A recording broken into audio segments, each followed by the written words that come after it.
What if I was to tell you that each and every one of you have the power to suppress and minimize teen pregnancy, teen drug use, poverty, mass incarceration, and so much more by simply promoting something that each and every one of you do every single day? And that thing is reading. Assuming that you all read, I mean, this is TED. So you guys, I think, are pretty smart, right? So, oh, wow, okay. So, my name is Allan Jackson. I am a children's book author, literacy advocate, and the world's largest self-proclaimed mama's boy. The mama's boy part has nothing to do with this talk. I just like to inject my mother in every single thing I do.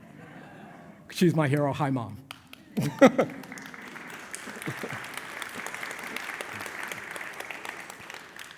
My path to becoming an author and literacy advocate started with her when I was about 5 years old.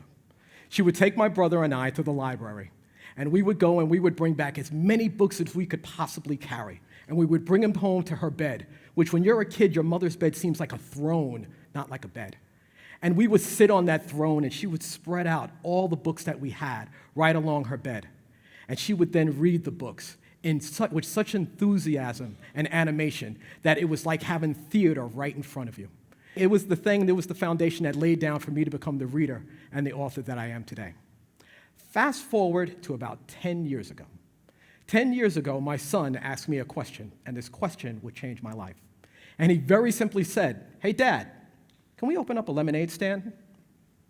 "Sure, son." So we get a cardboard box, we sit it right on top of, on the corner of our street, tablecloth, a pitcher of lemonade, little umbrellas, you gotta have the little umbrellas. And in 3 hours, this cute little kid made $50 selling lemonade. That's what I said. And then it prompted him to ask another question. He said, "Dad, what am I gonna do with all this money?" And the reality is, I said in my great, big, authoritative, fatherly voice, "I don't know." What does a 7-year-old kid do with $50? So when I don't know the answer to a question, I go to the bookstore, and I try to find a book to help me answer that question. So I go to the local bookstore, and out of the thousands of books that are on the shelf, I could not find one book to teach my son about finance and entrepreneurship. Long story short, I decided to create and publish that book. That book is titled Danny Dollar. This book has inspired tens of thousands of children across the country to learn about finance and entrepreneurship. I'm remarkably proud of this book, and in fact, this year I am piloting with an economics professor in Northern Kentucky University, Danny Dollar Academy, to help teach inner-city, low-income kids about the importance of finance and entrepreneurship.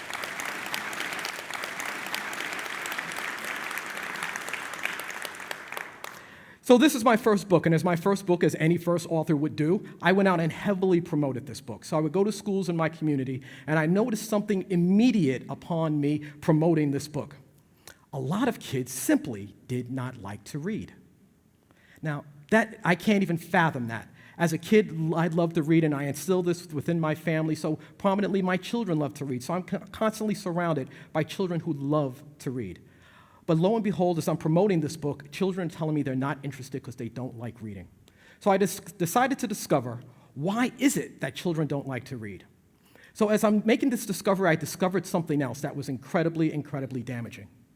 And what it is that there are several statistics, and these statistics change the way that I promote literacy.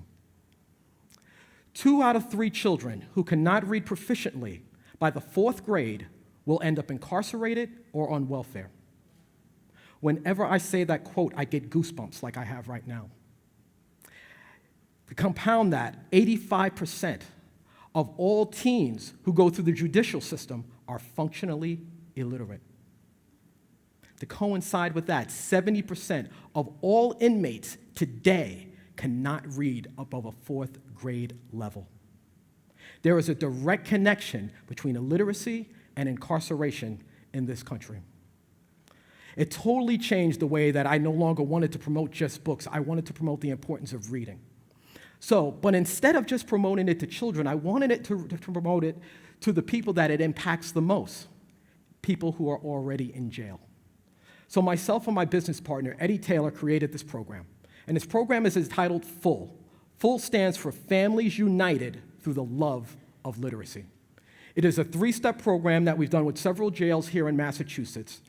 And we promote the importance of reading, the power of reading, and we help instill into these participants, we don't like to call them inmates, we like to call them participants, that they still have the power to promote the importance of reading to their children despite them being incarcerated.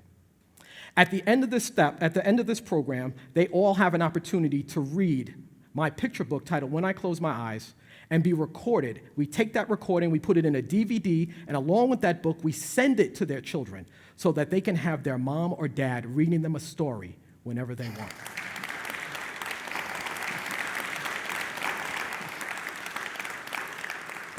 I'd like to show you a brief example of what that looks like. Hey, Jaquez. What's going on, little man? I miss you, man. I'm about to get into this story. It's a very good story. It's a story by Allan Jackson, illustrated by Jonathan Shears, called When I Close My Eyes. Good morning to me. It's a beautiful day. Time to get dressed and go out and play. Want to go play, Ja? Let's have a little bit of fun. Although I love my world outside, it's so much fun when I close my eyes. You miss going to the park with me, don't you? Don't worry, we'll be back at the park soon. When I close my eyes, I'm so far away. In the middle of the jungle is where I love to play. See the monkeys, Ja? You like the monkeys, don't you? I can hang around with a monkey and play cards with a cheetah, break dance with a gorilla, or put spots on a zebra. You like to paint? Quite sure you do. I miss painting with you too. Play house with an elephant while making fajitas. Have a tea party with a rhino whose name is Juanita. I'm having so much fun. Oh, how time flies. To be back at the park, I just opened my eyes. I had to cut the video off short for 2 reasons. 1, I don't have that much time. 2, most of you would be crying at the end of this video. All right, there's people already crying at the end of this video. This program has been remarkably and powerful. Pretty much every single participant that we have that's gone through this program has just evoked such amazing emotion. At the end of the program, or at the end of reading this video, they all get an opportunity to sit down, close the book, and talk to their family, specifically their children. And most of them, of course, express great sorrow and remorse for being away from them. And they all say that they're sorry. When they're done with this program, when they're done with that particular segment, many of them are in tears. And I always ask each and every one of them, why are they crying? And the responses I get are amazing. Some of them say, I've never read a book to my child before. Many of them said, I've never read a book before. And one in particular stands out, that this one participant had said, I just feel like I just did something incredibly important for my child, and it may be the first time I've done so. This program is unbelievably special, but it also forced us to do a little bit more research. And in doing so, we came across this statement from the Department of Justice. The link between academic failure and delinquency, violence and crime is yielding to reading failure. In other words, if we are not promoting the importance of reading, we are welcoming into our lives incarceration, poor health, just a number of issues. So I thought to myself, this basically is saying read or else. That sounds like something you should put on a t-shirt. Oh. So that's exactly what we did. We took this slogan and we put it on a t-shirt. And the results from wearing this t-shirt were immediate and profound. We could not walk a block without someone going, that's a great shirt. And I'd say, yeah, I know. Read or else, I get it. We get it too. And then the question I was waiting for. Once we had these shirts established, I knew I was going to get this question, and I could not wait for this question. And the question is, or else what? And I would say, 6. 6 what? Your teenage daughter is 6 times more likely to become pregnant if her reading level is below the 4th grade. So read or else. I would go another block, and someone would say, or else what? And I say 75. 75 of all recipients of welfare are functionally illiterate. And someone again would say, or what? And I would say 90. 90% of all dropouts are on welfare.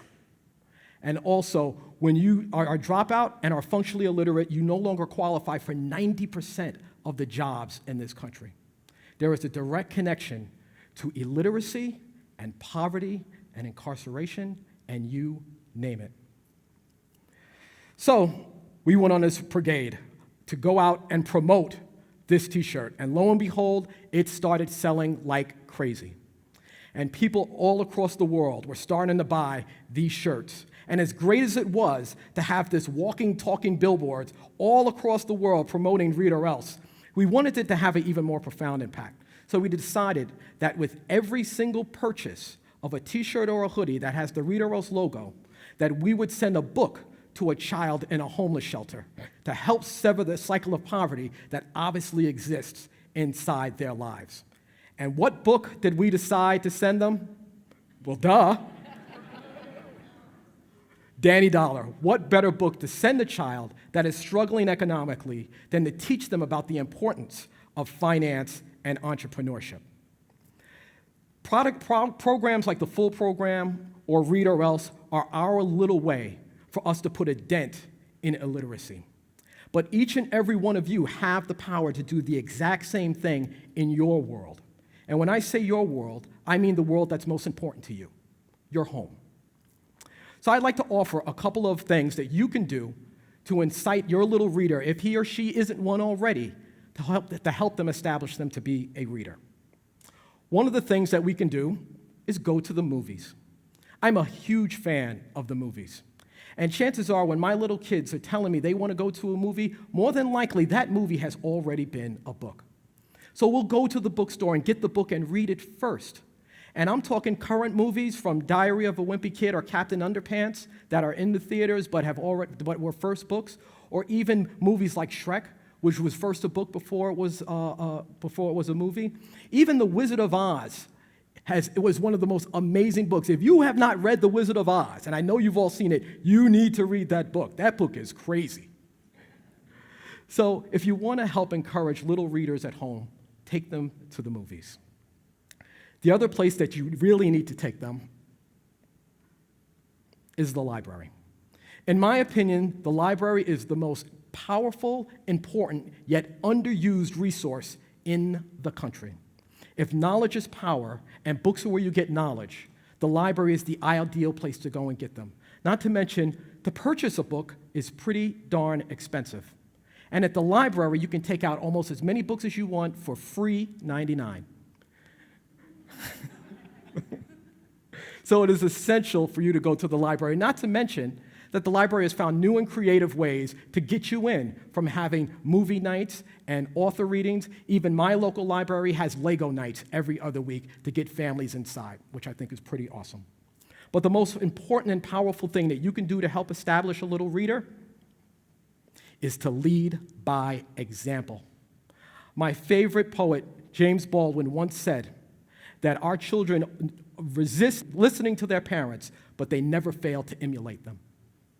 It is essential that for you, as the primary teacher of your child, for you to set the example and read with and to and around your children, as well as all the people that your child gravitates to. And I don't just mean inside the home. I want to share with you a little trick. If you really want to create a little reader in the home, don't promote it to your child. Promote it to your child's best friend. Because if you think that your child listens to you more than they listen to their best friend, I got some news for you. So the next time that you really want to encourage your child to read, take your child and their friend to the bookstore and buy them the same book. And then do something I love to do, challenge them. Hey, little Billy, I bet you can't read that book in a week. Oh, yeah, Mr. Jackson? I could read that book in 5 days. And I guarantee you that your child will jump in and want to do the same thing, if not beat his little friend. So it's important for us to have this creativity for us to encourage our children to read. The things that all three of these suggestions have in common is you. You are the catalyst for changing this world by changing your children to make them more literate. If the first time that your child has a book read to them is within a circle in kindergarten, then you are failing as a parent.